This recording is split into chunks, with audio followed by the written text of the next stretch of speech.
Welcome to Target Market Insights, the multifamily and marketing podcast. Each week, John Kasman interviews multifamily and marketing experts to teach you how to find the best places to invest, attract investors, and grow your portfolio. You are listening to Target Market Insights with your host, John Kasman. Welcome to Target Market Insights. I'm your host, John Kasman, and I want to thank you for joining us for another great episode. Now, if you're enjoying this show, do me one quick favor. Just take a minute and hit the subscribe button so you don't miss an episode, and make sure you hit that like button or give us that 5-star rating and review so other folks can find the show as well. Now, today we're going to be talking to my friend Angel Williams. Angel began her personal real estate investing journey in 2003. She is a co-founder of the Academy Presents and a managing partner of Lorren Capital. Now, Angel has experience in single-family rentals, multifamily rentals, and is a passive investor in multifamily syndication deals. Now, she graduated from Baylor University in 2000 with a BBA in economics and in 2002 with an MS in economics. Let's welcome to the show, Angel Williams. Hi, guys. Angel, thank you for coming on the show today. As we're recording this, we are both kind of in lockdown with the rest of the nation, with your kids, I know, at home, my kids at home. So listeners, if you hear some little ones screaming or yelling, or if you're watching us on YouTube in the video and someone jots in here, don't be alarmed. All right. Just got to roll with the punches right now. I think my daughter left her watch in here. I hear it going off. Hey, well, listen, this is the realities right now. So hopefully, we are on our way to some resolutions, and I hope everyone's being safe and just checking this out and practicing social distancing. But before we jump into everything, and I definitely want to talk to you about economics and kind of get your take on where we are right now with everything in the world. But before we jump into that, why don't you just take 1 minute and describe yourself to our listeners? So I'm Angel Williams. I am a passive investor. My husband is wanting to take us to the active side. I also am an adjunct instructor of economics. I recently resigned from my job teaching 8th grade English. I actually resigned on February 18th, so I am full-time into this real estate gig. Awesome. Congrats on going full-time in real estate. I was going to say the resignation, but then I felt like it wasn't the right way to frame it. So I'll say I'm going full-time. You mentioned that your husband's interested in going more on the active side. You're focused more on passive. Explain a little bit more about that dynamic. Do you guys work together on that, or would he be kind of the one focusing on the active, or what is the current thinking in how you progress in that side of the business? Okay, so I like the passive side just because I'm a mailbox money kind of person. I enjoy not having to work that hard for it. He is wanting to leave his job as well. And that's why he's wanting to go on the active side so that he can replace some of that income. So it works out. I look through the deals that come to us, and I present the ones that I think are the best to him. And we discuss it. We hop on some calls, look at some deal decks. And so that's how we do that on the passive side.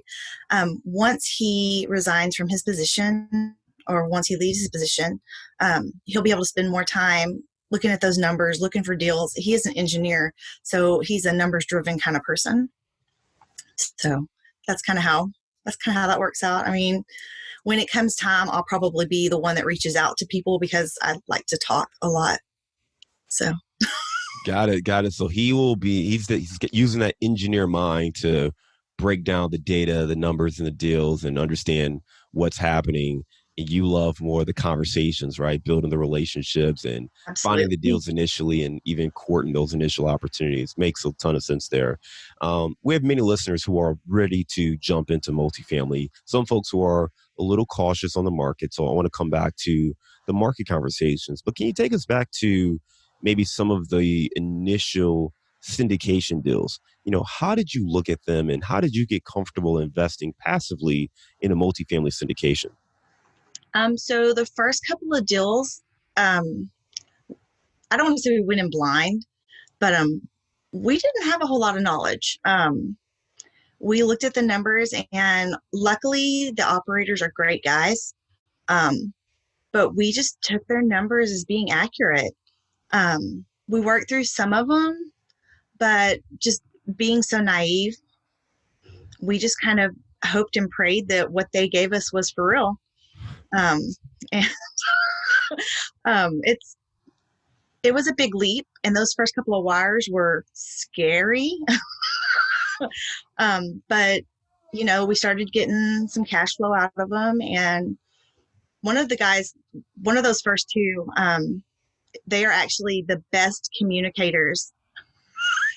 They're actually the best communicators we have out of all 5 deals, probably. And they're young. I mean, max, they're in their 30s, max. Yeah. And it's a really great group of guys. So like I said, I mean, we kind of went in blind, and as far as like on the syndication part of it, but the people that we chose to go with are really great people. And so it's been a really good thing for us. So really, you kind of went in blind, and it's been good, but you took a leap of faith, and there are some things that maybe you've learned since then that you didn't know going into that first deal. I want to really harp in a little bit more, right, about that first deal, just because, I hear this more often than I think I would have expected, but that many people really just kind of, you went, you did it, you pulled the trigger, and you hoped it worked out. And it was really kind of a blind faith. You just hope it works out. Yeah, you still pulled the trigger. So is that more of a reflection of your personality, or was there something that gave you comfort in the operators or the deal where you felt like, hey, you know what, let's go ahead and pull the trigger on this, even if we don't know all the answers? So I think I'm a little more of a risk taker than my husband. I mean, clearly, out of nowhere, I decided, hey, I'm going to do a 3-day virtual summit. But I think part of it is just getting that forward momentum. Just go ahead, and do it. Because like we also have an app in build right now that should come out about September. And that was another thing where it was like, we just decided, hey, this is something we want to do. And we're going to find an app builder, and we're just going to do it. And it really is. It's that forward motion and that momentum, because then you have some inertia going. And so it works out really well. So, and the fear awesome. of the first couple of deals is scary, but once you've done a couple, it's not such a big deal anymore. So you kind of knew you just needed to get started, right? You had, the plan was there. You knew you wanted to be a passive investor in larger deals. It was just figuring out where to get started, which deal to do first, right? Well, and honestly, you kind of look at the numbers and you're like, man, this is too good to be true. Because I mean, it's a double up in 5 to 7 years. What? I mean, it literally seems too good to be true. And so that's a little scary. Yeah, absolutely. It can be scary for someone, especially your first time out of the gate. But you mentioned that, the communication was sound. And I imagine that gave you some comfort too, right? Anytime you reached out with a question, they were probably there with an answer. And I think one of the things that we always talk about is the communication and being consistent with that, because it's really important to do that, not just upfront and once an investor is ready to invest, but continuing to answer questions and be a clear communicator throughout the entire holding process. So, if there is a question or concern, you can ask it and you can sleep at night knowing that you can get your questions or your answers answered, or your questions answered, right? Yeah. I want to fast forward a little bit, right? So you now have done 5 deals passively. What have you learned? What's one thing you do a little bit differently now than maybe you did on those first couple of deals? Vet the operating team. We're just a little bit more careful. Not because I don't know how to say it. We've gotten to know a lot more operators now. And so we want to go with the people that we have similar personalities to, just because it makes it easier. We've done a deal with Georgia Brew, and one of the guys on his team, John, he's got to be at least 15 years younger than me, maybe 20. I don't know. He's young, and he and I get along really well. Like whenever we're at an event or whatever, we're like, hey, it's just really funny. But I really like doing deals, or I like getting in on their deals just because I really love that team. And we've gotten in on some stuff with Adam Adams and then with Joe Fairless as well. And it's just goes back to that when the personalities mesh, it just makes it easier to ask questions, and you don't feel as though you're irritating someone. You feel like you can reach out to them almost as a friend. Love it. No, it's great tips there. I think the relationship piece is really important. And, it doesn't show up in the numbers, right? It never shows up in the pro forma or the projections. But my guess is you probably can't even pinpoint what the return projections are for each of those deals without really digging up those initial offerings, right? Yeah. You memorized them all? Well, no, I mean, we've got some things that we kind of require, but but even Let me say it differently. So the thing is, like, as you think about the way you feel about those investments now, it's probably not completely tied to the numbers as much as it is about the people you're working with, the way they are communicating, whether they're doing what they said they're going to do, and the way they're performing from that standpoint versus like, yep, literally hit an 8.7% cash on cash, just like they said in year two. Yeah, no, I mean, so I guess I can spin that back to what's going on in the economy right now too, is we're probably not going to get what we were told, and that's okay. Um, if we didn't have the relationships that we do with the operating teams, it would be less okay than it is. But I know that every team we're working with or that we're passively invested with is trying to do the best they can. And so that's pretty cool. I mean, I never thought that I would be okay with not getting what I was told, like not making the money I was told I was going to make, but I'm really okay with it.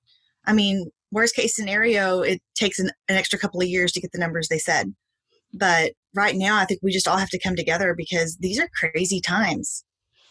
So let's talk about that. The economy right now is all over the place. We see the stock market just continue to drop over and over almost every single day. It feels like it's a new low.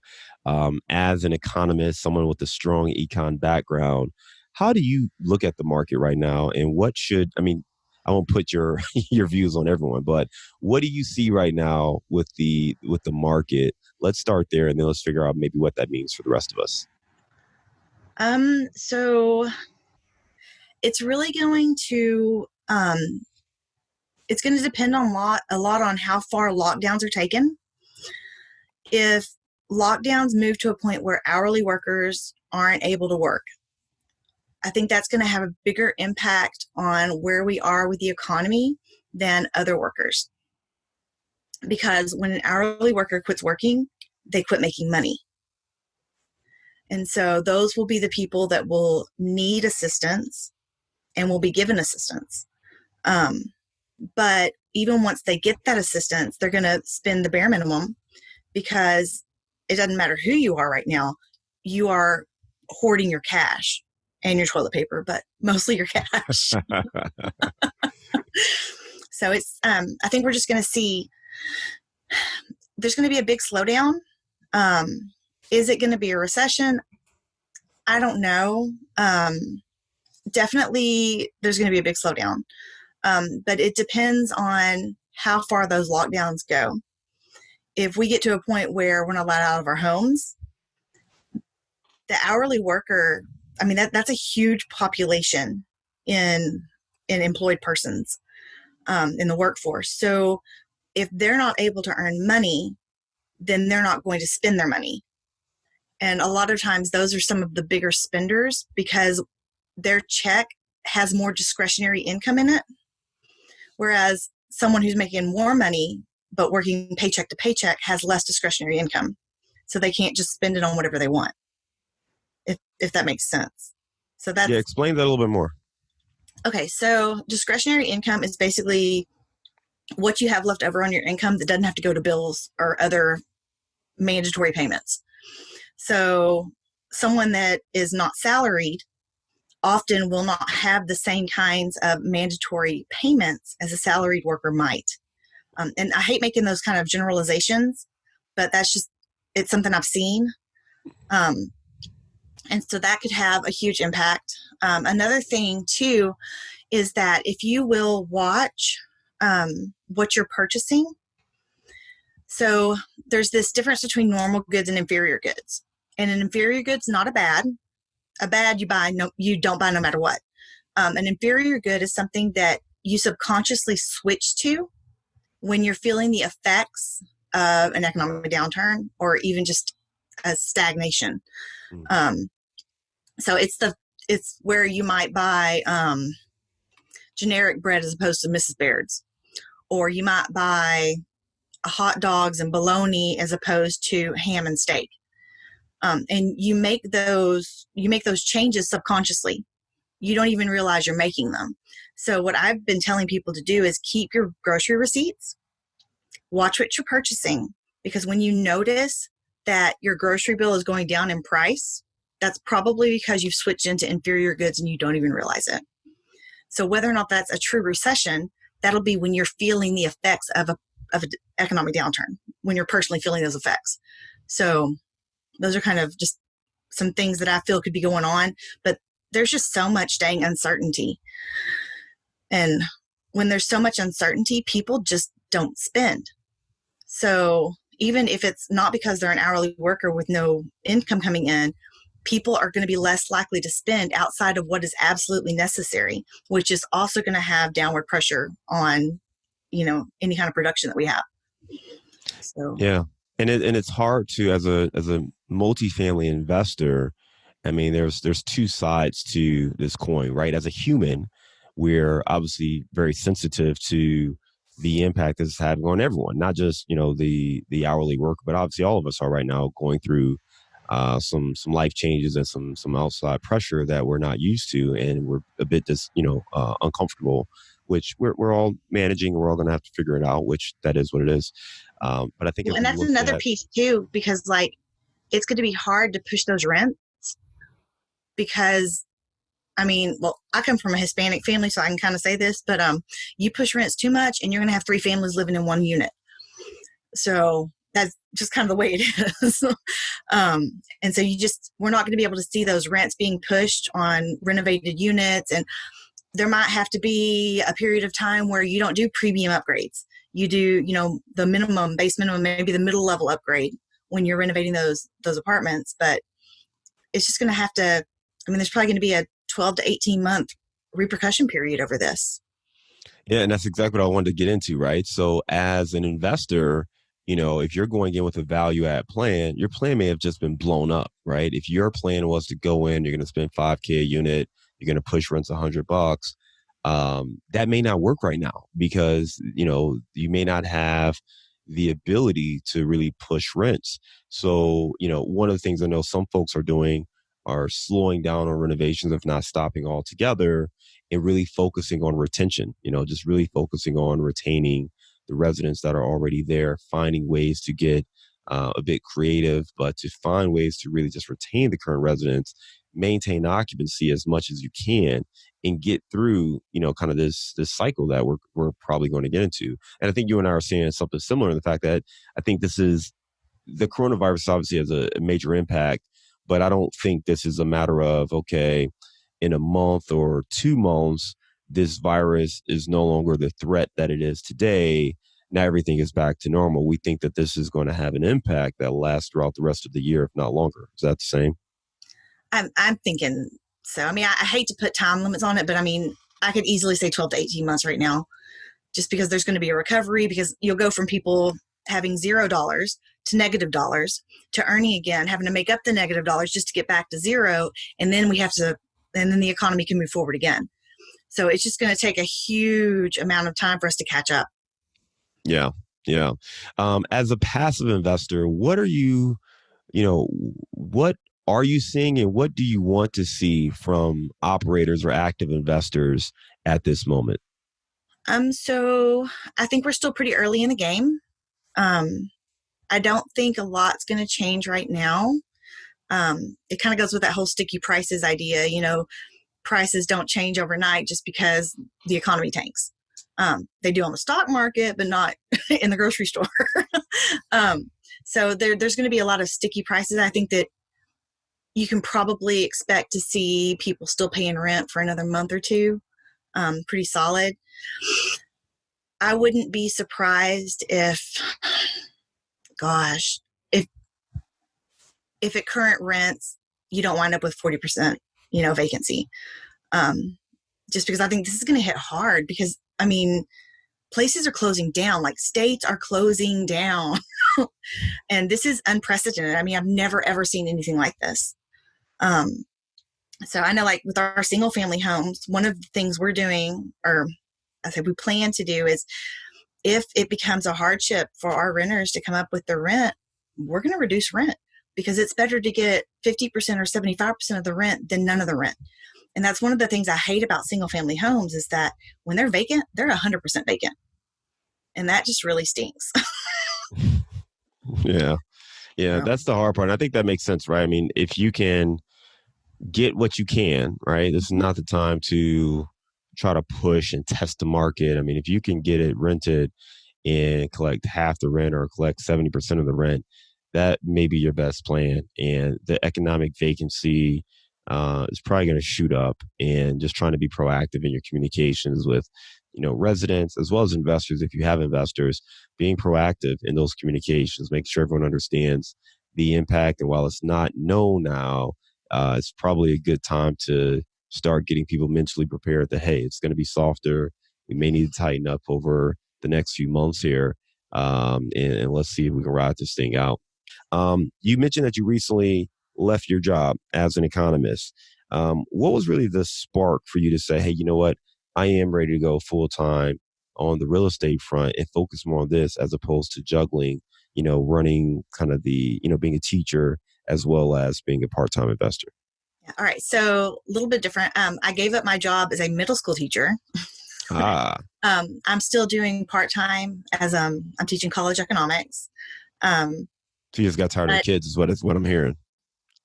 Principal. Okay.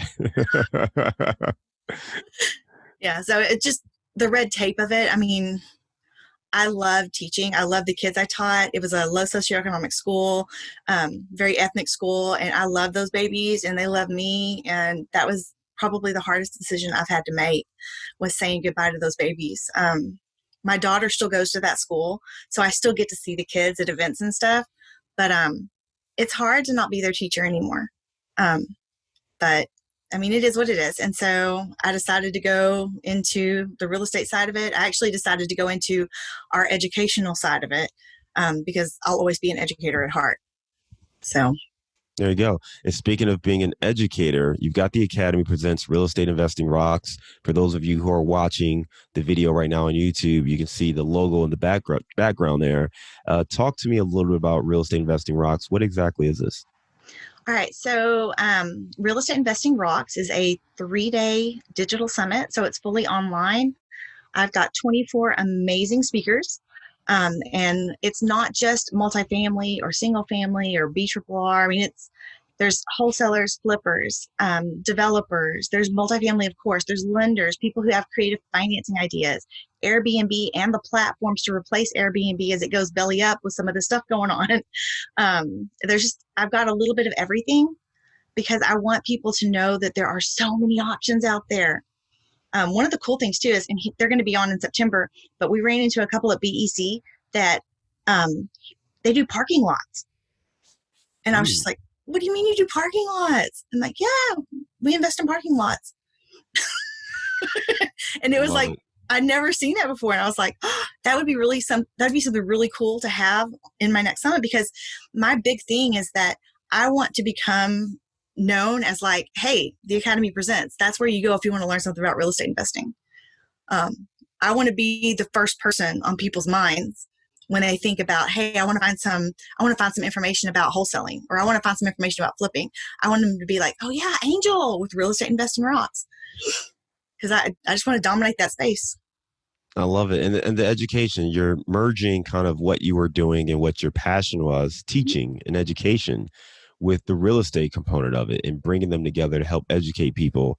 And that provides so many opportunities to continue to grow, to continue to build connections.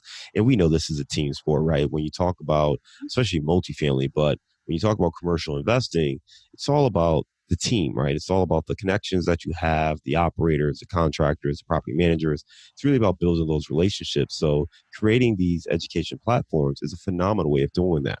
Now, Angel, I noticed one thing with all the speakers that you have for this event. Can you talk about maybe this one unifying theme that I came across? So I'm assuming that you came across the fact that every speaker is a female. They are all women, yes. But they're not just all women. They're women killing it in their various niches. And I mean, it kind of is a throwback to what March is. I mean, March is Women's History Month. So it's just, and I think that in real estate investing, outside of being realtors, females are very underrepresented. And I don't know why, because we're all amazing, regardless of being male or female. But I took this opportunity to say, hey, this is how I want to make an impact. And so March, with it being Women's History Month and me being an educator and wanting to get information out there for as many people as I can, I mean, it just worked out. And I think the thing too is that, and there's a bit of a nuance. I want to make sure our listeners understand that this is not exclusive to women, this event. This is a real estate event that Absolutely. happens to have the speakers being women. So, I mean, if you're a guy, don't think, oh, this is not for me. This is not one of those things where it's exclusive. This is an event that anyone can learn from. And I've checked out the speaker list. There's some amazing people. A few of them have been on this show before. So there's an amazing lineup of speakers that are, going to bring some fresh ideas, great thinking, everything, like you said, from wholesaling to flipping to, multifamily syndication and more. So absolutely a great lineup. And that event is March 26th, 27th, and 28th. So this is coming up this week here. So definitely make sure you check that out. Angel, for our listeners who want to check out the Real Estate Investing Rocks conference, what is the best way for them to read more about it and to sign up? All right. So one of the things that we've also decided to do was, in the light of everything going around with the COVID-19, oh goodness, I came out with a huge accent. It's all right. It's been coming out a little bit, but it's all good. One of the things we decided to do is, because as an economist, I know people are holding on to their cash to use it on those necessities. And so we decided to offer free live access to our event. So if you want in on the free live access, it is free.theacademypresents.com. That gets you the live access. And if you want further options will probably be available later on. But just come out to our event. We'd love to have you be a part of it. You're going to learn something because it's got some massive value to it. And there are some real heavy hitters. So. Angel, I mean, listen, to offer this up for free, one, thank you for our listeners, because that's amazing for anyone right now who is looking to figure out, what they're going to do. And I think that's the biggest thing, right? You mentioned the economic impact. This is going to be a stress on all of us. But I think what we do in this time can really write the future for our stories. And if you're investing in yourself right now, you're going to position yourself to be very successful. And one of the ways to do it is to surround yourself and educate yourself with people who are more successful. And attending an event like this, where you've now made it free, I think that's absolutely amazing, because now you can go and be a part of this event. So you said go to free.theacademypresents.com. Yes. And you can sign up for this event. I think that's really great information there. We'll make sure we link to that for sure in our show notes there. But definitely make sure you take advantage of this opportunity to connect and learn from some of the smartest minds in all of real estate. Angel, another thing, real quick. Yeah. It just evaporated from my mind. Oh well, that's okay. All right, no worries. Angel, as you mentioned the Academy Presents and kind of the vision, I know that you are looking to kind of create a larger platform here. What else can we expect as you look to scale and build the Academy Presents? So I really do want to be the person that people come to when they want to learn about anything in real estate investing. That means I'm going to have to talk to a lot of people. It's amazing that I love to talk. But I want to be known. I want the Academy Presents to be known as a foremost expert in the things that they put out. Whether that is information on multifamily syndication or whether that's information on wholesaling. If nothing else, I want us to be known as connectors. if I can't get the information, let me connect you to someone that can. Because I'm not embarrassed to say I don't know. There's a ton of things I don't know. The more I learn, the more I know I don't know. But I'm really good at finding people that are experts in their fields. And I just want to be known as that person that gets the information out there or connects you to the person that can. That's awesome. I think going back to being an educator and giving value, I think has come across pretty clear to me, and understanding how you can help people, whether it's information, whether it's a connection, whether it's anything that you can help with directly. That's really kind of the position you're looking to claim. And I think that's very helpful for a lot of our listeners. With that said, Angel, I want to move on to our bullseye round. Are you ready? Hold on. Okay.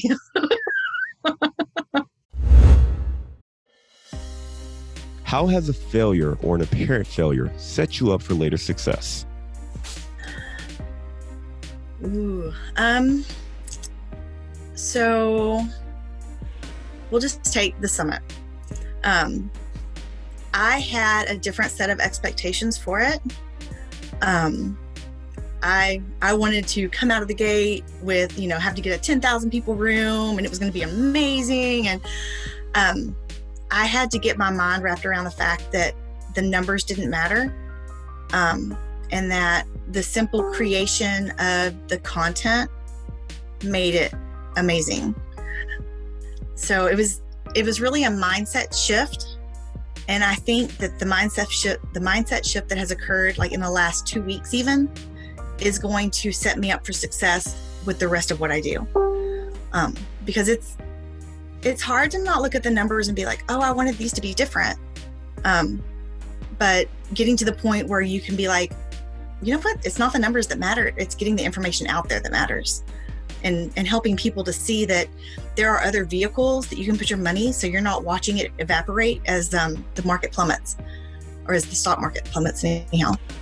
So, give me the book you've recommended or gifted the most in the last year.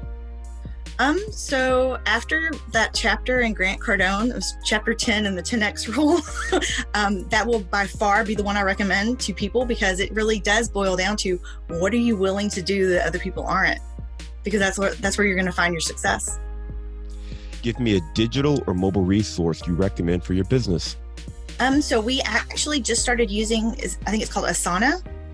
And my husband and I are both linked up to it, so we can both put stuff on the to-do list, and you can mark it as completed. And that's been pretty cool. I'm enjoying that a lot. Give me a daily habit that helps you stay focused on your goals. Okay, so this one might sound kind of goofy, but I decided right before the beginning of the year that I was going to start making the bed every day. And I had seen those YouTubes where it's like the Marine that was like, oh yes, you need to make your bed every day. I'm like, whatever, dude, I'm not military. But I just made the decision that I was gonna start making my bed every day. And I don't know what it does, but it makes the rest of the day go smoother. It allows me to get more things done. And I don't know why. I don't know what the mental reasoning is for that, but it's working, so. What's one thing you know now that you wish you knew when you were starting out? Yeah, if you're going to go single family, you're going to need a lot more properties to spread the risk, and it is a very slow scale. So I wish that I would have known the benefits of having even small multis over single families. What are you curious about right now?